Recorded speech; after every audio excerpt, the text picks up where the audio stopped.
ओम मूकं करोति वाचालं पंगुं लंघयते गिरिं यत्कृपातमहं वंदे परमानंद माधवम। नमस्कार, स्वागत है आपका आचार्यवाणी में। मैं आचार्य डॉक्टर विक्रमादित्य आपके साथ हूँ। 25 मई को ग्रहों का योगायोग बहुत ही विचित्र परिवर्तन की तरफ जा रहा है और कई शुभ योगों का निर्माण कर रहा है। एक तो सबसे पहले गुरु पुष्य योग बन रहा है उस दिन। वृश्चिक राशि वालों के लिए सबसे पहले समझने कोई नया कार्य आरंभ करना हो तो ये बहुत शुभ तिथि है, इसका लाभ आप ले सकते हैं। केवल विवाह इत्यादि के लिए स्थिति शुभ नहीं मानी जाती है। ये मुहूर्त गुरु पुष्य योग जो है सुबह 5:30 से लेकर शाम के 5:54 तक ये योग बनने वाला है। कुछ भी नया गाड़ी, नया घोड़ा, नया वाहन, आपका नया घर, आप कुछ नया कार्य आरंभ करना चाहते हैं, इस समय का यूटिलाइज आप करने, इसका आप बहुत अद्भुत प्रकार से लाभ आपको मिलने के योग बनेंगे। ग्रह आपके अनुकूल हैं, समय आपके अंदर उत्साह का वर्धन करेगा, बहुत बढ़िया से आगे बढ़ने के योग भी बनेंगे। और साथ साथ एक बात का और भी ध्यान रख सकते हैं, देखिए इस दिन सूर्य रोहिणी में जा रहे हैं। सूर्य जब रोहिणी में जाते हैं तो ये 14 दिन का समय जो होता है बड़े तेज गर्मी वाला होता है, तूफान वाला होता है और ख़ासतौर पर कई जगह भीषणता। इस ऐसे में कहा जाता है, हमारे यहाँ पुराने ज़माने से एक व्यवस्था चलती आई है कि जल का दान, छाते का दान और खरबूजे इत्यादि का दान करके आप कल्याण का मार्ग प्रशस्त कर सकते हैं। तो ये इस प्रकार से अवश्य इन तिथियों में इसका लाभ लेने का आपको प्रयास करना चाहिए। वहीं हम बात करें 26 तारीख की, तो 26 का ग्रह योगा योग 26 मई के लिए ग्रहों का योगा योग दिखाता है कि आपके लिए समय अभी भी अच्छा बना हुआ है। उत्साह से आप बहुत अच्छे से काम कर सकते हैं। और वृश्चिक राशि वालों को तो विशेष तौर पर धर्म का काम करना चाहिए। धर्म के प्रति आपके रुझान बढ़ता दिखाई दे रहा है और जितना धर्मरत रहते हुए गलत आप काम कर ही नहीं सकते। आपके मन में लगेगा भी एक बार कि अरे नहीं इसको ऐसा कर लूँ, तो मन में रहेगा धर्म जागा रहेगा, धर्म की प्रति आस्था बढ़ती दिखाई दे रही है, उसका लाभ भी आपको मिलेगा। लेकिन हर्षल उदय हो रहे हैं। हर्षल का उदय होना विशेष तौर पर ग्रह योग के अनुसार से दिखाता है कि थोड़ा सा उग्रता बढ़ती दिखाई देगी। ऐसे में शांत रखने का प्रयास कीजिए। हो सके तो सबसे बढ़िया ये रहेगा कि गौ सेवा करने का प्रयास करें, आपके कष्ट दूर होंगे।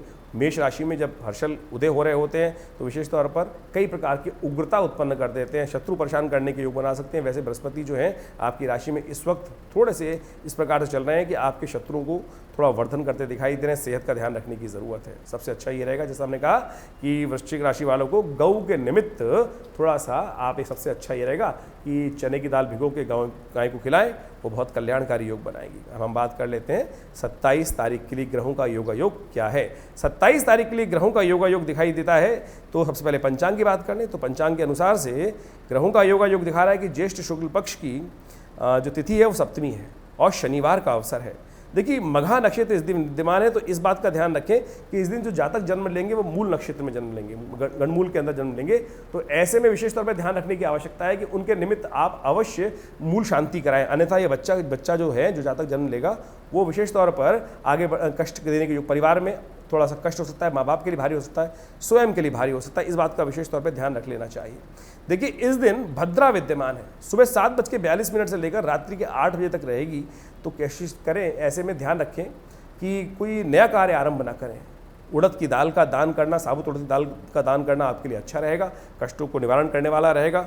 और ग्रह दिखा रहा है कि आप अपने कार्य में मस्त होकर काम करने का प्रयास करें, हीन भावना को मन से त्यागने का प्रयास करें, काम में लग जाए, काम कष्ट नहीं देगा।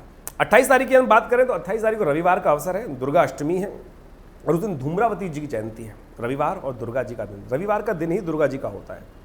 ऐसे में अष्टमी पड़ जाए तो बहुत कल्याणकारी होती है। ग्रहों का योगा योग आपके लिए बड़ा अच्छा बना हुआ है।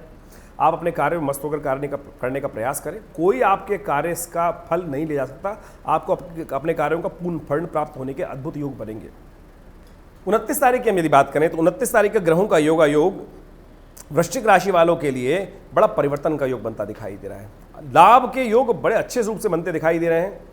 आपके जीवन में कुछ ऐसा परिवर्तन बन सकता है जो आप कार्य करेंगे उसका पूर्ण लाभ आपको प्राप्ति के योग बन सकते हैं। ऐसे में केवल दूध का दान करना आपके लिए बहुत कल्याणकारी रहेगा। देखिए सोमवार का अवसर, महानवमी का अवसर, तो वृश्चिक राशि वालों सुबह सुबह भगवान शिव का दुग्धाभिषेक करके कल्याणकारी योग बनाएं। आपके लिए ग्रह लाभ की सूचना लेके आ रहे हैं और आपके किए गए प्रयासों से बहुत सुंदर तरीके से परिवर्तन के योग बन सकते हैं।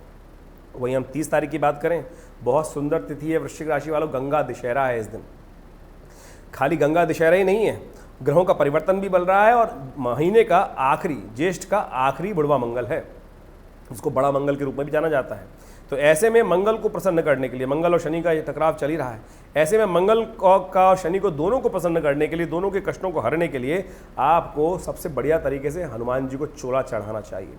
आपकी राशि के अनुसार से तो मंगल आपके स्वामी हैं और उस वक्त कमज़ोर अवस्था में है, तो हनुमान जी की कृपा प्राप्त कर कर आप अपने अंदर अदम्य उत्साह, विश्वास, सबका परिवर्तन करने के योग बना सकते हैं, सब लाभ ले सकते हैं। लाभ की स्थिति आपके लिए अच्छी है, केवल आपके एक छोटे से प्रयास से परिवर्तन की स्थिति बन सकती है। गंगा दशहरा दशम पापम हरति दशहरा, इस दिन गंगा जल का स्नान करना चाहिए, तीर्थ जल में जाकर स्नान करना चाहिए, जल का दान करना चाहिए, जो सदाव्रत चल रहे हों उनमें भोजन की व्यवस्था कराने का प्रयास करना चाहिए। कल्याण के योग बनते हैं। शुक्र भी परिवर्तन का योग बना रहा है और शुक्र परिवर्तन का योग बना रहा है मंगल के साथ। ऐसे में ध्यान रखिएगा, थोड़ी सी आपके मन में काम वासना का उदय हो सकता है, वासना की तरफ यानी गलत कामों की तरफ ज़्यादा जा सकते हैं और वो आपके लिए हितकारी नहीं होगा। शनि वैसे ही आपकी कुंडली में इस वक्त मानहानि कराने के योग बना सकता है, तो इसलिए ध्यान रखते हुए कार्य करें। गलत कार्यों में, तामसिक कार्यों में उससे बचते हुए कार्य करेंगे तो बहुत श्रेष्ठ रहेगा। वहीं अब 31 तारीख की हम बात करें तो 31 तारीख को विशेष तौर पे एकादशी है। ज्येष्ठ मास की एकादशी को निर्जला एकादशी कहा जाता है, भीमसेनी एकादशी भी कहा जाता है। इस दिन ग्रहों का परिवर्तन अवश्य होगा, लेकिन समय आपके लिए अनुकूल बना है। सुबह सुबह आपके लिए समय अच्छा दिखाई देता है, शाम का समय थोड़ा भारी दिखाई देता है, तो इसलिए कोशिश करें शाम के समय जो जरूरी काम है सुबह सुबह करने का प्रयास करें, शाम की बहुत ज़्यादा इंतजार ना करें। दोपहर को करीब करीब 1:45 तक भद्रा विद्यमान है, तो नया कार्य आरंभ करना इस दिन दोपहर तक अच्छा नहीं है, श्रेष्ठ नहीं है, उससे बचते हुए कार्य करने का प्रयास करना चाहिए। ऐसे में जल का दान, विशेष तौर पे कुंभ भरे जो है लोगों को पानी की व्यवस्था करना, विशेष तौर पे खरबूजों का दान करना, पंखे का दान करना, छाते का दान करना, ये शास्त्र में बड़ा कल्याणकारी कहा जाता है। और कहा जाता है इस एकादशी में व्रत अवश्य रखना चाहिए। यदि आप जीवन में विजय प्राप्त करना चाहते हैं तो इस दिन निर्जला एकादशी के दिन व्रत कर कर आपको विजय का आशीर्वाद मिलता है और बहुत आपके जीवन में वर्चस्व की वृद्धि होती है। भीमसेनी एकादशी भी कहा जाता है, इसलिए भीम ने भी इस दिन व्रत कर कर अपने जीवन में यश कीर्ति का बहुत अद्भुत योग प्राप्त किया था। तो भगवान विष्णु को प्रसन्न करने के लिए इस दिन इसका अवश्य कार्य करें, लाभ मिलेगा। धन्यवाद।